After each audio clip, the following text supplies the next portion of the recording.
Suatu pagi yang tenang di dataran Persia, Kisra, penguasa besar negeri itu, memutuskan untuk keluar dari istana megahnya dan mencari ketenangan di alam. Diiringi oleh beberapa pengawal setia, ia menaiki kudanya, melintasi jalan setapak yang diapit oleh pohon-pohon yang hijau. Pikirannya dipenuhi oleh urusan kerajaan yang tiada habisnya. Kisra ingin sesaat melarikan diri dari segala beban, mencari makna baru dalam kesunyian alam. Di tengah perjalanan, ia melihat sesuatu yang menarik perhatiannya. Seorang kakek tua dengan punggung yang bungkuk, tubuhnya tampak lelah oleh usia, sedang menanam pohon zaitun di sebuah ladang yang sepi. Sang Kisra menghentikan langkah kudanya, memandangi kakek tua itu dengan penuh keheranan. Pohon zaitun, seperti yang diketahuinya, membutuhkan waktu puluhan tahun untuk berbuah. Mengapa kakek setua itu menanam sesuatu yang mungkin tidak akan pernah dia nikmati hasilnya? Kisra turun dari kudanya, menghampiri sang kakek. "Wahai kakek tua," tanya Kisra dengan nada penasaran. "Mengapa engkau menanam pohon zaitun? Bukankah pohon ini tidak akan berbuah hingga 30 tahun ke depan? Apakah engkau akan hidup selama itu?" Kakek tua menghentikan pekerjaannya sejenak, lalu menatap sang raja dengan senyum bijaksana. "Wahai raja yang agung," jawabnya, "orang-orang sebelum kita telah menanam dan kita yang menikmati buahnya. Maka sudah sepantasnya kita menanam bagi generasi yang akan datang, agar mereka juga bisa merasakan manfaatnya." Kisra tercengang mendengar jawaban itu. Pikirannya berkecamuk, dan ia merasa begitu kecil di hadapan kebijaksanaan kakek itu.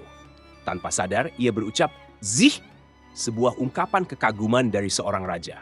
Sebagai tanda terima kasih, Kisra memberi kakek itu 1.000 dinar. Sang kakek menerima hadiah itu dengan tangan gemetar, namun senyumnya tetap bertahan. "Wahai raja," katanya dengan nada bercanda, "engkau mengatakan bahwa pohon ini tidak akan berbuah selama 30 tahun. Namun lihatlah, pohon yang kutanam ini telah berbuah segera setelah ditanam." Kisra tertawa kecil, mengakui kecerdikan sang kakek. Dengan senyum lebar, ia kembali mengucap zih dan sekali lagi memberikan 1.000 dinar. Namun kakek itu belum selesai. "Wahai raja," lanjutnya, "pohon zaitun biasanya hanya berbuah setahun sekali. Tapi hari ini, pohon yang kutanam sudah berbuah 2 kali dalam waktu yang sangat singkat." Kisra terdiam sejenak, lalu tertawa lepas.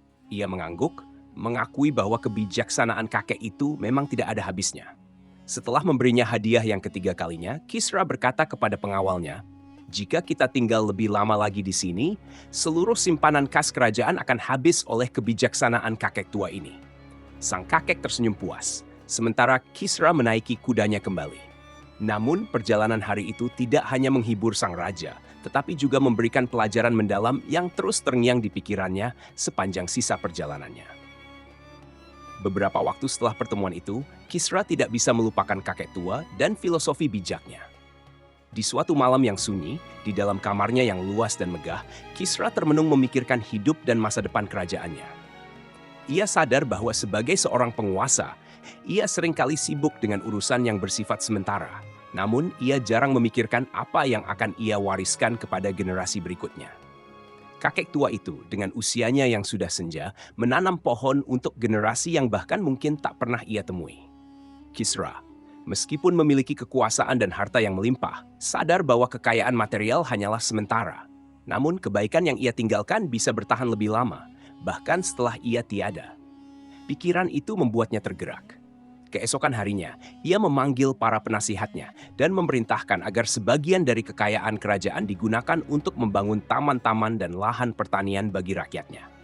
"Aku ingin negeri ini tidak hanya dikenal karena kemegahan istananya, tetapi juga karena kebaikan yang diwariskan kepada mereka yang datang setelah kita," ucapnya dengan tegas. Beberapa tahun kemudian, taman-taman yang dibangun atas perintah Kisra mulai tumbuh subur. Pohon-pohon yang ditanam memberikan buah bagi rakyatnya, dan ladang-ladang yang dulu gersang kini menjadi sumber kehidupan. Kisra, yang dulu hanya berpikir tentang kejayaan duniawi, kini mengerti bahwa warisan terbaik bukanlah istana yang megah, melainkan kebaikan yang ditanam untuk orang lain. Dan di suatu hari yang lain, saat Kisra berdiri di taman yang luas itu, ia melihat anak-anak bermain di bawah pohon-pohon zaitun yang ia tanam. Hatinya terasa damai.